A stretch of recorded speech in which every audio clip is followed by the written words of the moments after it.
Hello, welcome to legal awareness web series. एक बहुत ही महत्वपूर्ण फैसला सुप्रीम कोर्ट का आ गया। तकरीबन 2 साल से इंतजार था इस फैसले का। देश में जगह जगह बुलडोजर जस्टिस या बुलडोजर अन्याय से लोग परेशान थे। किसी मुख्यमंत्री को बाबा बुलडोजर कहा गया, किसी ने मामा बुलडोजर कहलवाना पसंद किया। हद तो जब हो गई जब चुनावी सभाओं में बुलडोजर्स लाए गए, ये दिखाने के लिए कि अगर हम चुनाव जीतें तो इस तरह से बुलडोजर का इस्तेमाल होगा। लोग टूट जाते हैं एक घर बनाने में, लोग टूट जाते हैं एक घर बनाने में। तुम तरस नहीं खाते बस्तियां जलाने में। Justice B R. गवई और जस्टिस के.वी. विश्वनाथन ने इतिहास लिख दिया। मैं तो आर्टिकल 142 के आमतौर से इस्तेमाल के विरुद्ध रहा हूं, लेकिन यहां लॉ में जरूरत थी कि सुप्रीम कोर्ट अपने एक्स्ट्राऑर्डिनरी ज्यूरिसडिक्शन का इस्तेमाल करे और डायरेक्शंस ले डाउन करे कि किस तरह से बुलडोजर चलाया जाएगा। सुप्रीम कोर्ट ने साफ कर दिया है कि उनका यह फैसला सड़कों पर, फुटपाथों पर, स्ट्रीट्स पर, रेलवे लाइन के आसपास जो इलीगल अनऑथोराइज कंस्ट्रक्शन है उन पर लागू नहीं होगा। यह फैसला लागू होगा जब लोगों के घरों को बुलडोज किया जा रहा हो। यह किसी एक राजनीतिक दल की सरकार नहीं करती, अलग अलग राज्यों में अलग अलग सरकारों ने किया है। इसमें किसी एक धर्म के लोग प्रभावित नहीं हुए हैं, सब धर्म के लोग प्रभावित हुए हैं।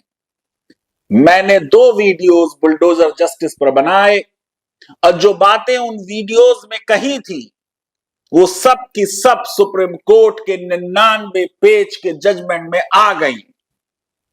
मैंने कहा था, देखिए रूल ऑफ लॉ जो है ये म्युनिसिपल लॉज पर भी लागू होगा। म्युनिसिपल अथॉरिटीज ये नहीं कह सकती कि उनके ऊपर रूल ऑफ लॉ नहीं लागू होगा।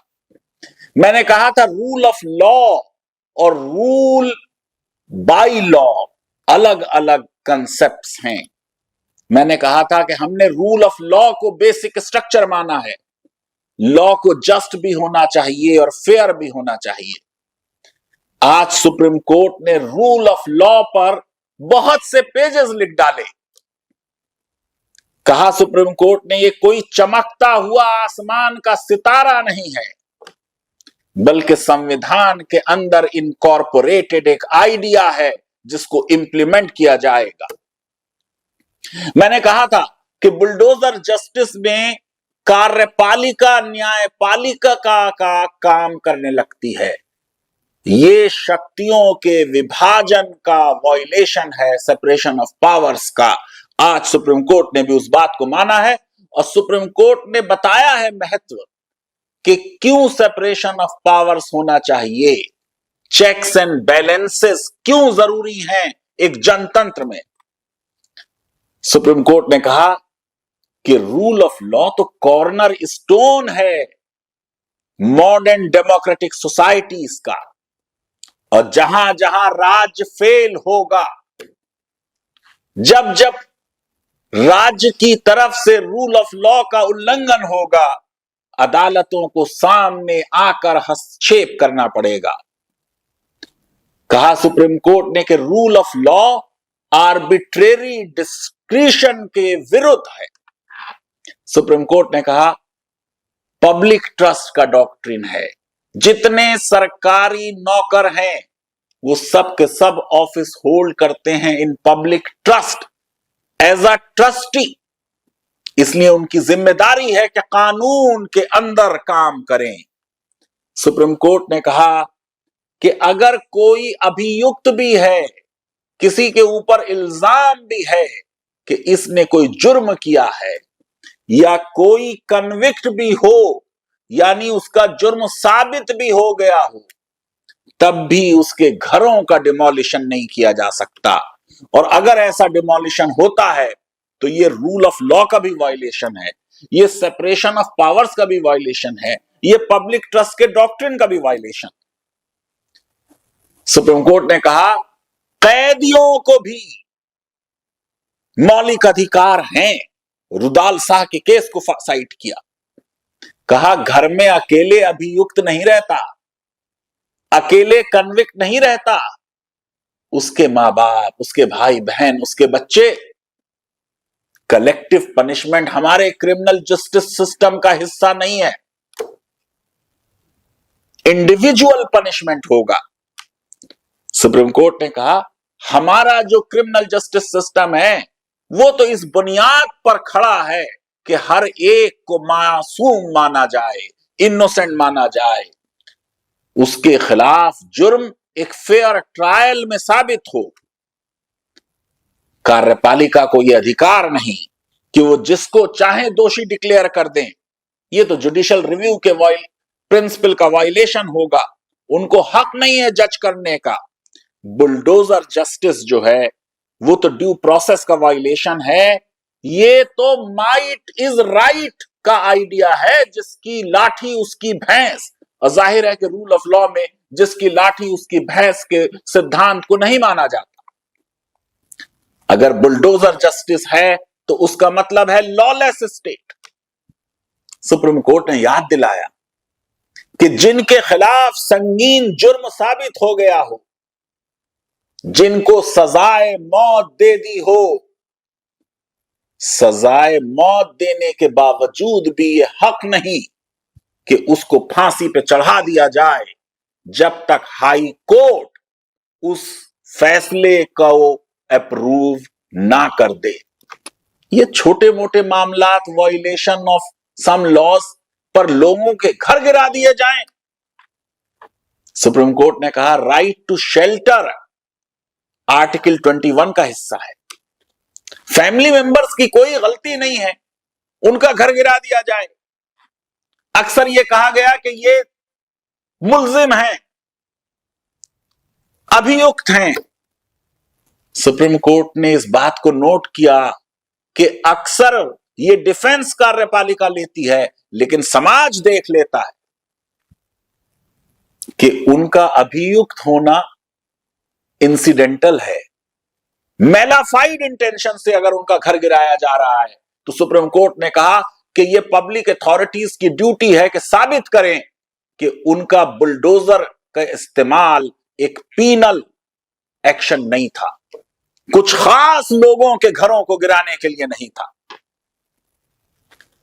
सुप्रीम कोर्ट ने साफ तौर से कहा कि जो अधिकारी उनके इस फैसले और डायरेक्शंस का उल्लंघन करेंगे वो कंटेम्प्ट ऑफ कोर्ट के दोषी होंगे, उनका प्रोसिक्यूशन होगा, घरों को फिर बनाने की जिम्मेदारी और उसमें लगने वाले पैसे उनसे लिए जाएंगे और जाहिर है मुआवजा भी उनको देना पड़ेगा।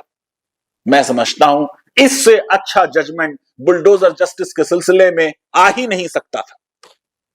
सुप्रीम कोर्ट ने ले डाउन कर दी गाइडलाइन, 15 दिन का कम से कम नोटिस देना होगा। सुप्रीम कोर्ट ने नोट किया कि अक्सर नोटिस बैक डेटेड भी बनाया जा सकता है, इसलिए उसकी कॉपी कलेक्टर और डीएम को भेजी जाए, डीएम नोडल ऑफिसर के पास भेजे, एक पोर्टल 3 महीने के अंदर बनाया जाए, उस पे सारी चीजें आ जाएं और नोटिस को उसके घर पर किसी प्रोमिनेंट जगह पर चस्पा किया जाए। और नोटिस में लिखा क्या हो यह भी सुप्रीम कोर्ट ने बताया। लिखा हो कि क्या अनऑथोराइज कंस्ट्रक्शन है, कौन से लॉ का वायलेशन हुआ है, कौन से डॉक्यूमेंट्स नोटिसी को दिखाने हैं, और फिर नोटिस में लिखें कि किस दिन पर्सनल हियरिंग होगी। कमाल कर दिया है सुप्रीम कोर्ट के जस्टिस गवाई ने, लिख दिया कि पर्सनल हियरिंग के मिनट्स होने चाहिए। इसने क्या कहा, सरकार की तरफ से क्या कहा गया, ये सब पार्ट ऑफ रिकॉर्ड बन जाए। फिर जब फाइनल ऑर्डर पास हो उसमें क्या लिखा हो, कलम तोड़ दिया है जस्टिस गवई ने। कहा कि नोटिस की रिप्लाई में नोटिसी ने क्या कहा यह भी लिखिए। कितनी उसकी बातों से आप सहमत हैं, कितने से असहमत हैं, लिखिए। क्या कोई कंपाउंडेबल मामला है? क्या ऐसा है कि कुछ हिस्सा इलीगल है? ऐसी क्या जरूरत है जिसकी वजह से जो एक्सट्रीम पेनाल्टी है डिमोलिशन की उसे करना पड़े? यह भी लिखिए। और फिर कहा अपील का भी मौका हो इस ऑर्डर के खिलाफ। 15 दिन तक यह ऑर्डर इंप्लीमेंट नहीं होगा ताकि वो अपील कर दे। अपॉर्चुनिटी दी जाए उसको कि वो अपना अनऑथराइज पोर्शन जो है उसको डिमोलिश कर दे। और जब डिमोलिशन के लिए बुलडोजर जाए तो वीडियोग्राफी करना जरूरी होगा और उसकी रिपोर्ट म्युनिसिपल कमिश्नर को भेजी जाए। मैं समझता हूं कि आज सुप्रीम कोर्ट ने उन जख्मों पे मरहम लगाने की कोशिश की है और रखने की कोशिश की है जिनकी सालों की पूंजी घर बनाने में खत्म हो गई और अचानक उनके घर बुलडोज कर दिए गए। बुलडोजर जस्टिस अन्याय था, रूल ऑफ लॉ का वायलेशन था, सेपरेशन ऑफ पावर्स का वायलेशन था। सुप्रीम कोर्ट ने आज अपने एक्स्ट्रा ऑर्डिनरी ज्यूरिसडिक्शन का इस्तेमाल करते हुए इस अन्याय पर रोक लगाने की कोशिश की है। लीगल अवेयरनेस वेब सीरीज अगर आपको पसंद आती है तो मेरी रिक्वेस्ट है कि हमारे इस वीडियो को वाइडली शेयर करें, हमारे चैनल को सब्सक्राइब करें और बेल आइकन और लाइक जरूर क्लिक करें और देश की कानूनी सिस्टम में विश्वास रखें, हमारी न्यायपालिका में विश्वास रखें। बहुत बहुत धन्यवाद। Thank you very much.